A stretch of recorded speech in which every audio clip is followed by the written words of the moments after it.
This is Ag Matters PM from the Iowa Agribusiness Radio Network, brought to you by the Iowa Soybean Association.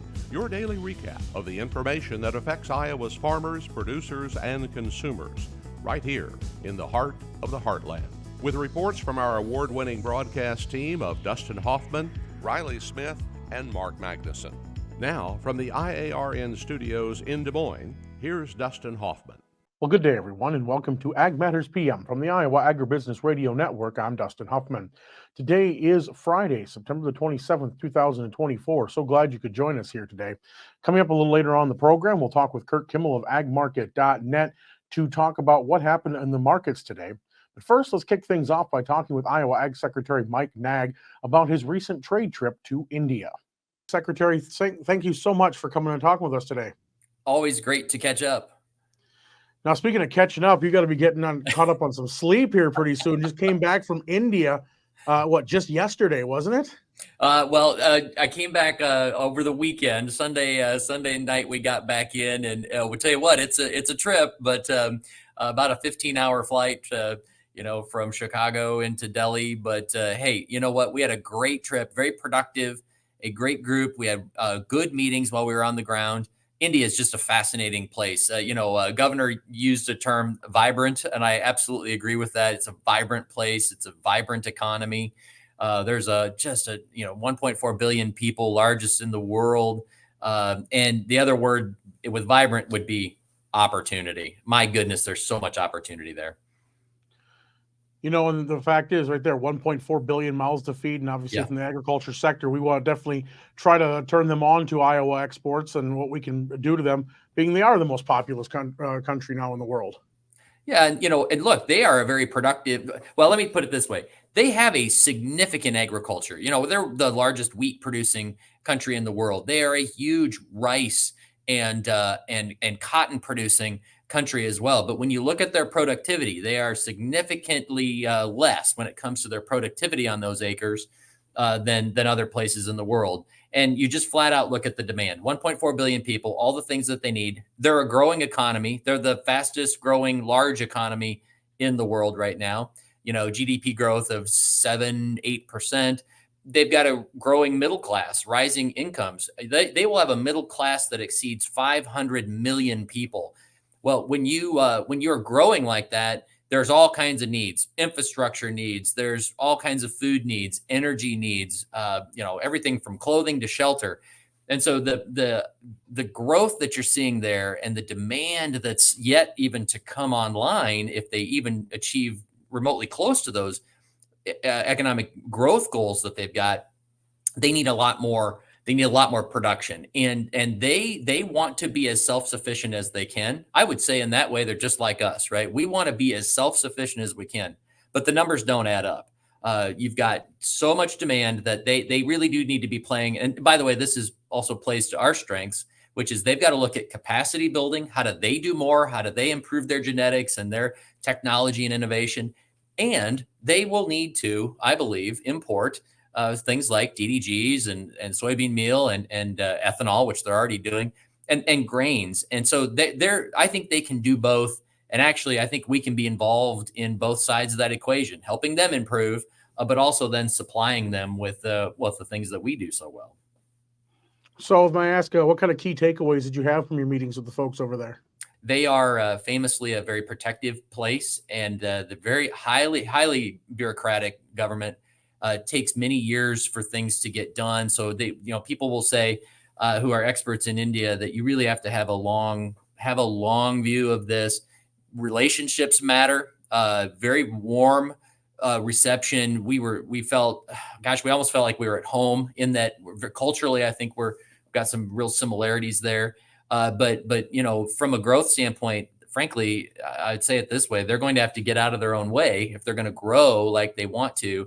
And they're going to have to look at some things differently in terms of, they're going to have to open up, I believe, for some imports just to supply that demand. So key takeaways are: have a really long view of this, try to really lean into those relationships. But I have to tell you, Dustin, there is just honestly no end to the opportunity that exists there for us from a grain, from an ethanol, equipment, technology, you name it. I think we'll have a long relationship and great opportunity in the long run with India.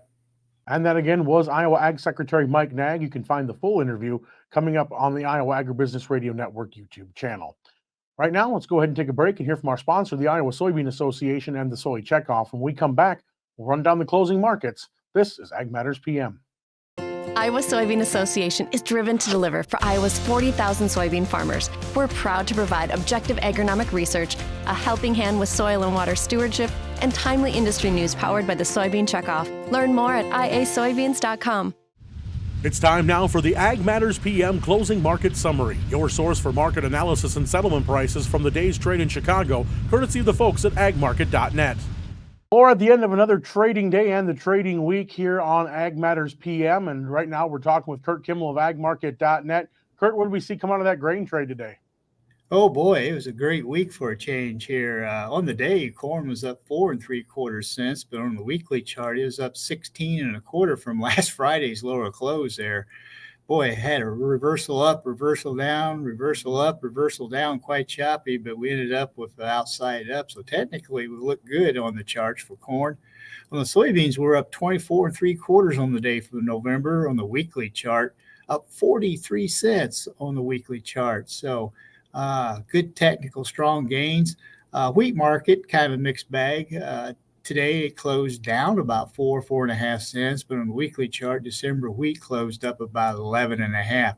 Had a little daily reversal to the downside on the daily chart for wheat, but I think they were buying corn, buying beans, and selling wheat on the spread. End of the month, end of the quarter, there's ideas that the commodity funds were coming in and covering some positions. Going into midday, they were estimated buyers of about 7,100 contracts of soybeans, about 6,400 contracts of corn, and sellers about 3,900 contracts of wheat. The thing that sticks out like a sore thumb is that soybean meal market. It took off too. They bought about 6,700 contracts of meal, sold about 4,100 contracts of bean oil. A lot of heavy spread activity there. The bean oil didn't react to the South Korean sale. South Korea bought about 20,000 tons of U.S. meal. But the big thing is we'll continue to watch China.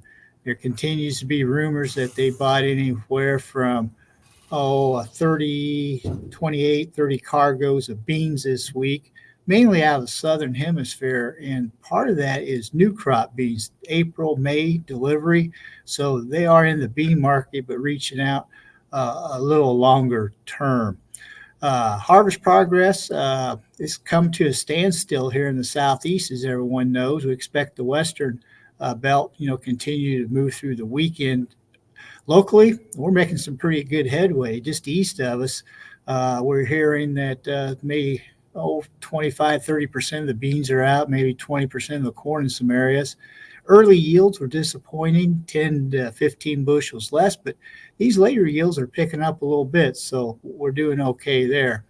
The big news will be next Monday. We'll have that quarterly grain stocks report, and we'll kind of see if it comes in within the trade expectations. Past history shows that the corn number can maybe be a little friendly, bean number is a little negative, but that's past history, Dustin. Okay, Curt, and what did we see happen with the livestock on those cattle and hogs today? Not too bad. We had the old hog and pig report yesterday. It came in at 100.5, kept for breeding 97.8, marketing 100.7. That was within trade expectations. Cattle chart continues to look pretty good. We had a little hook reversal down, but on the week we're up $1.27. Hogs was lower on the week, down 85. Need to kind of keep an eye on them. They've had a good run in through here. Next week's October. That's pork month. All right. Well, if folks want to get some ideas of what they should be thinking about for their strategies, either trading or marketing, what's the best way for them to get in touch with agmarket.net? You can give us a call here, 1-800-779-1515. Agmarket.net, click on Intel. Our Ag Market team puts together some pretty good ideas right now. Guys are trying to decide whether store or sell. We can answer there at that spot. All right, Curt, thanks so much for the insight. We'll talk to you again next week. Very good. Have a good weekend. And that again was Curt Kimmel of agmarket.net. Let's go ahead and look at the closing numbers on the Iowa Agribusiness Radio Network market screen. At the close, December corn up 4 3/4 at 4.18 even. November beans up 24 3/4 at 10.65 3/4.